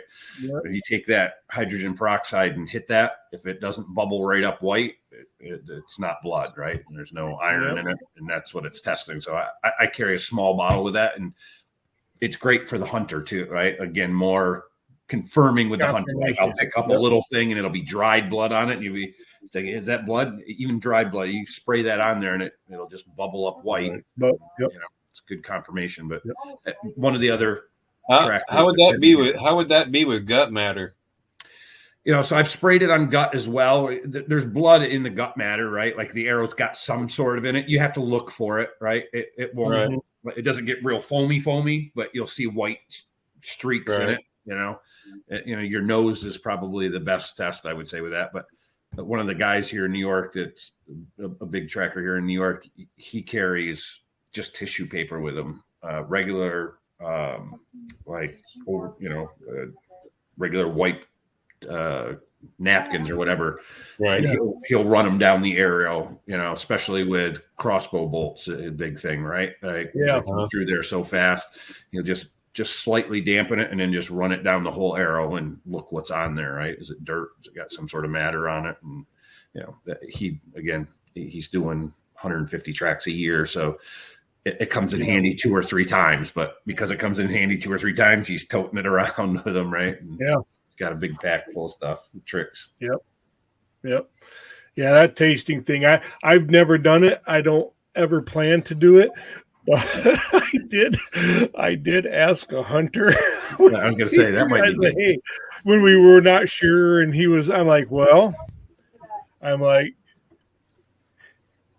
if you want to, you could do that. I'm not saying, but I said, hold on, I'll go do it. He goes, oh yeah, no, it tastes like a penny. I'm like, okay. and I didn't recover that deer, but the dog was on it as a dummy and pulled the dog off. And a friend of mine came in and ended up recovering it. And it was not hit anywhere near the liver. It was hit in the hind leg. How it died, hell if I know. He must have hit just enough of the artery to make it bleed. Yep. But he tasted it. Now, I don't know if I'll ask anybody else to do that, because that by the time I get to the arrow, I'm already there with the dog. I'll let the dog figure it out at that point. Where I taste it. In that Jeremiah, you have the dog smell the arrow. I don't. I generally don't. I'll look at it. And I'm looking for,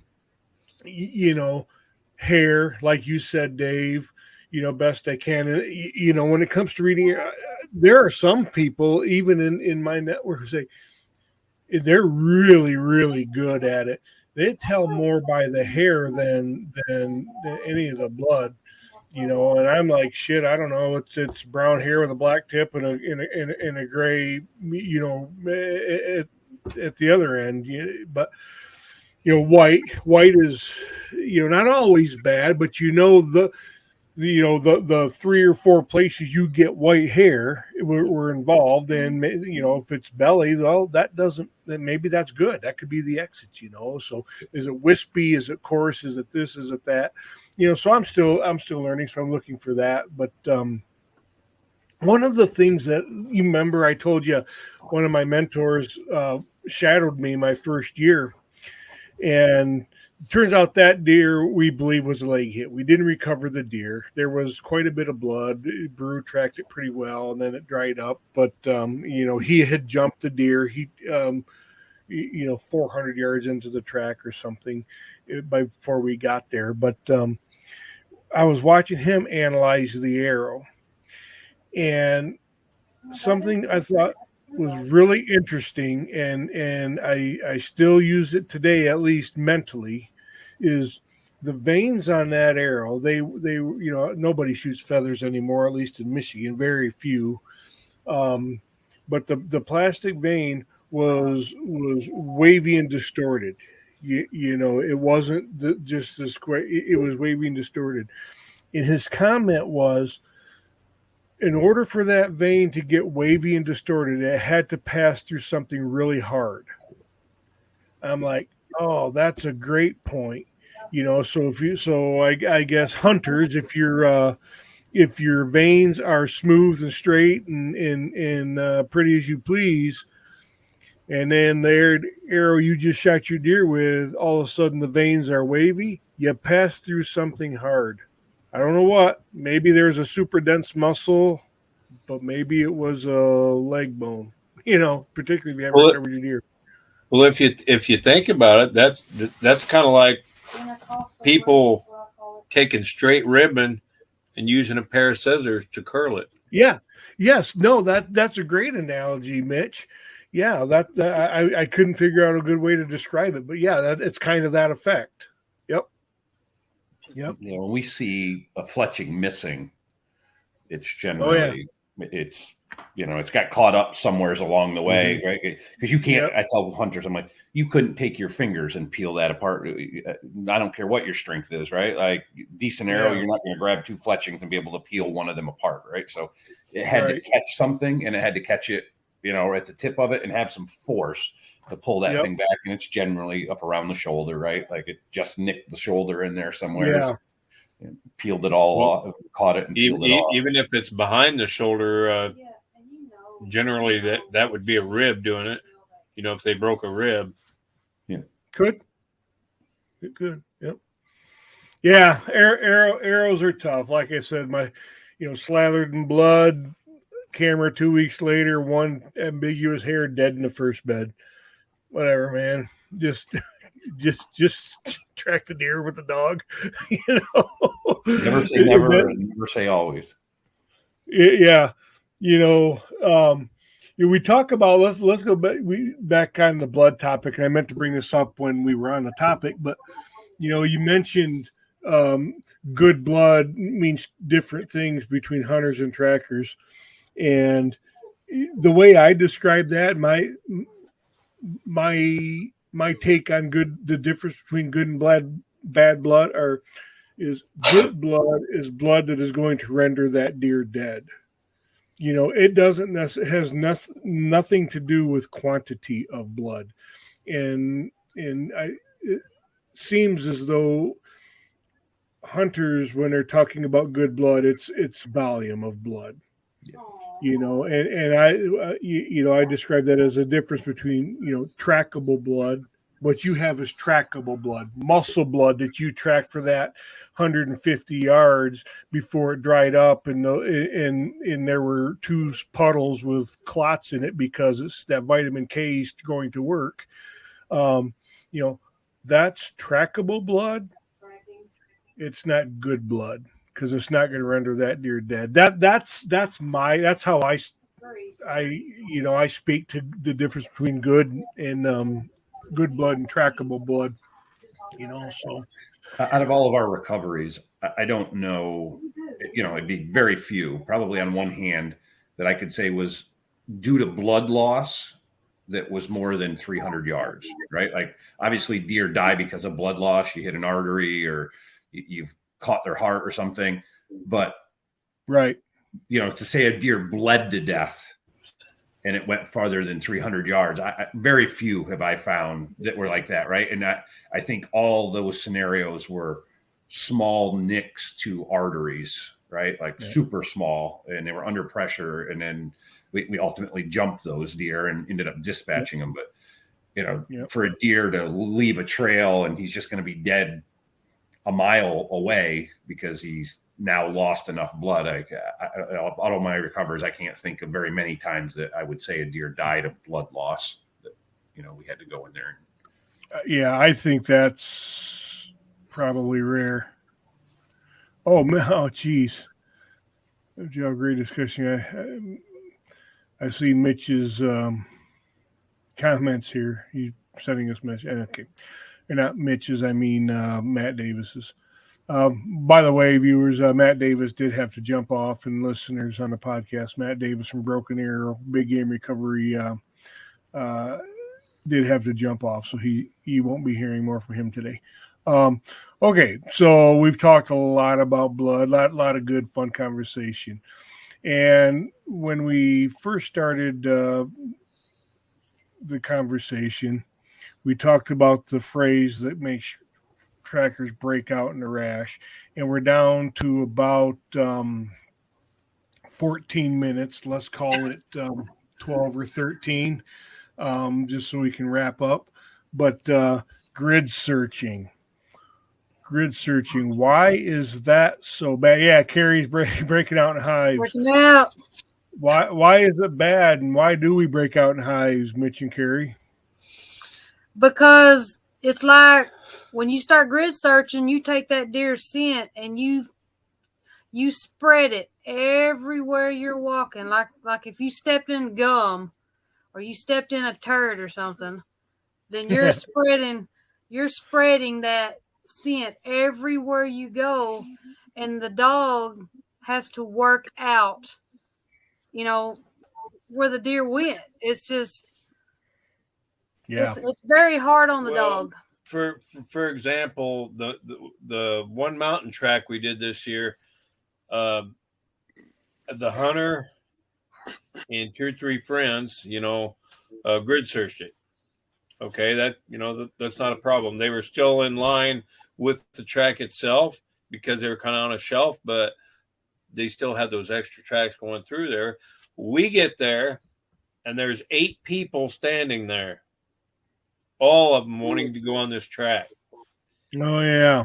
And we thought, okay, they wanted to do a little video for YouTube. We went down there, and before we knew it, he's trying to figure out where we're at, how close he is to the track and all that. We were standing right on it. All 10 of us, plus the dog. So we let Carrie start the track with Bodart. We get the 150 yards or whatever to last blood with everybody behind us 2 and the dog, all up to that point. That's an extra, 11 tracks? Yep. Yeah, that's an extra 11 tracks. And where we had the problem at the end, everybody jumped off the track, sat down 2 or 3 feet off that track, which caused scent just to explode everywhere. It's like Bodart could not go through it. So Carrie would either take her back or she would take herself back to restart like 4 different times. Finally, Carrie said she's not working.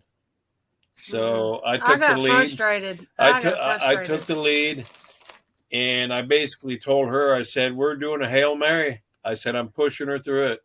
So we get to where they're sitting. Again, she holds up. No, not this time. I pulled her through it. I had to pull her through it. And I brought her ahead. I said, check, because we were pretty much in line with that little shelf. I had her check again. Boom, she was on it. Matter of minutes, we was on the buck. That was on the side of a mountain too, and the mountain tracks are harder because of. Oh well, Dave knows about them, and I'm sure Jeremiah does too. Yeah, that's They're horrible. Moves all over the place. Yeah, but grid searches is just terrible because it spreads the scent. It's harder on the dog. A seasoned dog can usually figure it out, but yep, work through it in time. Yeah, it once they step on that scent cocktail that we the hunters or trackers call it, and get it on your shoes everywhere that you walked, that deer has walked in the nose of the dog. It's creating a false line. Yep. We tried to explain that to those guys, and he even did another podcast after that, after the one he did, or the little video thing he did with us. He illustrated to people about grid searching. Yeah. And don't step in the blood, he said. It's not just the blood. No. It's the track itself. It's everything that's coming off that deer. Mm-hmm. Everything, not just the blood. Yep. Well, and if they have blood, you're probably not there because they can track it. Yeah, that's grid searching is problematic. How about you, Jeremiah? What's your take or recommendations or your take on grid searching? Honestly, when it comes to grid searching, I don't have much experience with it. It's not a super common thing here, at least not that I've come up with. Usually guys are pretty, they're confident in their tracking abilities and they try and go as much as possible. And if they're calling a dog, it's just nothing I've never really run into. I guess it's just not that up here. You need to send some of your hunters this way to teach the hunters down here how to do that. I would guess. Have them stop in Michigan along the way, please. Yeah. Yeah. What about you, Dave? I would guess Jeremy's, insight into that is because New York and Vermont were early adopters, right? So there's been some education going on here about dogs for quite a while. That's a great point. Yeah. Right. I think tracking in New York became legal in 88 or 89. And I know Vermont, Vermont was 6. Which year? 96. 96. Yeah. So, it's been around a while, and Jeremiah's got, one of the gurus in my book, Tim Nichols, right? He's all over the state educating people. Every time there's a gun show, he's there. He's got tracking schools running all summer long. So, in social media as well, right? Dog tracking isn't new to this area. So people have heard it from trackers, right? Grid searching, I tell people, I still get it a lot, right? People call, hey, me and my buddies went and looked, especially with younger guys. And I always just treat it as an educational thing. I said, hey, look, always call me first if you can. You can always grid search. If I come out and I don't find your deer and you think it's dead and we just didn't do what you wanted, you don't need to tip me, and you can go get 5 of your buddies and grid search it afterwards. But if you grid search it with 5 guys beforehand, the probability is just going down. We always say don't make the dog the last resort. Correct. If you're going to call a dog, call us. Don't make us the last resort. Yep. So sorry for leaning in on my camera there. You know how pretty that looked. I'll hold it up here. I don't know how well it'll show, but my business card, the back of my business card has wait times, and it's not going to focus well. But that bottom orange line that's centered says, do not grid search before calling. Yep. My cards have the same thing on it. In the back of it, there's 10 do's and don'ts, and grid searching is it. Yeah. Maybe we need to revamp our cards. They ain't gonna listen. Nobody takes cards anymore anyway. It's information. The more we can flood, and the more we can flood our areas with information, the better. That's the way I see it. That's why I know I've only been tracking, going to be going into my 3rd year, but I feel like I have a really solid grasp on things hunters can do to help manage the track. So I don't know if you guys, I put it out there, my local people here, hey, who would be interested, local hunters, would you be interested in a presentation on tracking with dogs and what you could do? Because if there'd be information there that can help you, one, maybe even kill a deer when we talk about scent and how scent works, and then potentially recover your own deer without a dog if you heed some very simple things, and a lot of it people just don't know. So the more we spread that around, I'd definitely put it on your business card and put it out there. So I think I'm going to do a little local presentation, and if I get 10 people, I get 10 people. If I get 4 people, I got 4 people. But they're going to talk to their friends. And I know a lot of times when they've told us that they've done a grid search where they've used several people, we'll have them watch the dog to show them how she has to work and how she struggles getting through these grid searches as compared to when she gets back on the line. And let's be honest. I think there are very few true grid searches being done. I think it really we use it as a general term, but in effect, I think it's just hunters and their brothers and cousins and kids and parents wandering around the wood, probing trails, looking for a body or blood or something. Yep. It's typically not organized. Not that makes it any better or worse, but I really think that's what it is. We worked through a grid search. They had just been standing there drinking beer and peeing everywhere. They grid searched that thing. Grid search. I think Brad said 4 or 5 times. Different times. They kept going back. They kept going back. He said, "How long?" And you guys, did you guys run that track? Did you run that track? I did. Yeah. How long after the shot did you run it? Oh God! Remember? The next day. The next day. Because the dude didn't want to even look for his deer. But my point was, it a 24-hour-old track or a 12-hour-old track? It's more like around, I'm going to guess 15 or 16 hours, I believe. So 15 or 16 hours, grid search for time with beer piss all over the place. Mm-hmm. Beer, spit, that might have been one I didn't take, depending on what the rest of the story was. They didn't tell us. You didn't know. Oh, I got it. And I didn't mean that critically. But my friend that I worked with, it's part of his lease too, and he told me after the fact of what all went on because she did struggle. Bodark did struggle, but Carrie kept her online. I don't know how, but she did. And she ended up finding the buck. And he went totally the opposite way from what they thought he went. Mm-hmm. Yep. I tell people, my take on grid searching is, first of all, it's just part of it. It is part of what we do. It's normal because hunters are trying to find their deer. I believe it's all in good faith. It's just, sometimes it's just lack of knowledge of the impact it can have if they're willing to call a dog. But what I tell them, I says, generally speaking, the best case scenario, it's a minor delay in the track as the dog works it out. Worst case scenario, it costs you your deer. Right. Best case, there is no effect, but typically there's going to be some type of effect. It may be minimal, but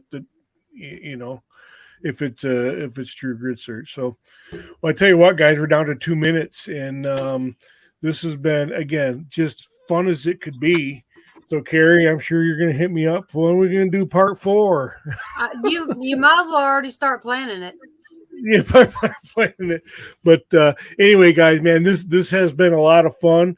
I hope that there's some information here that people find at the very least entertaining.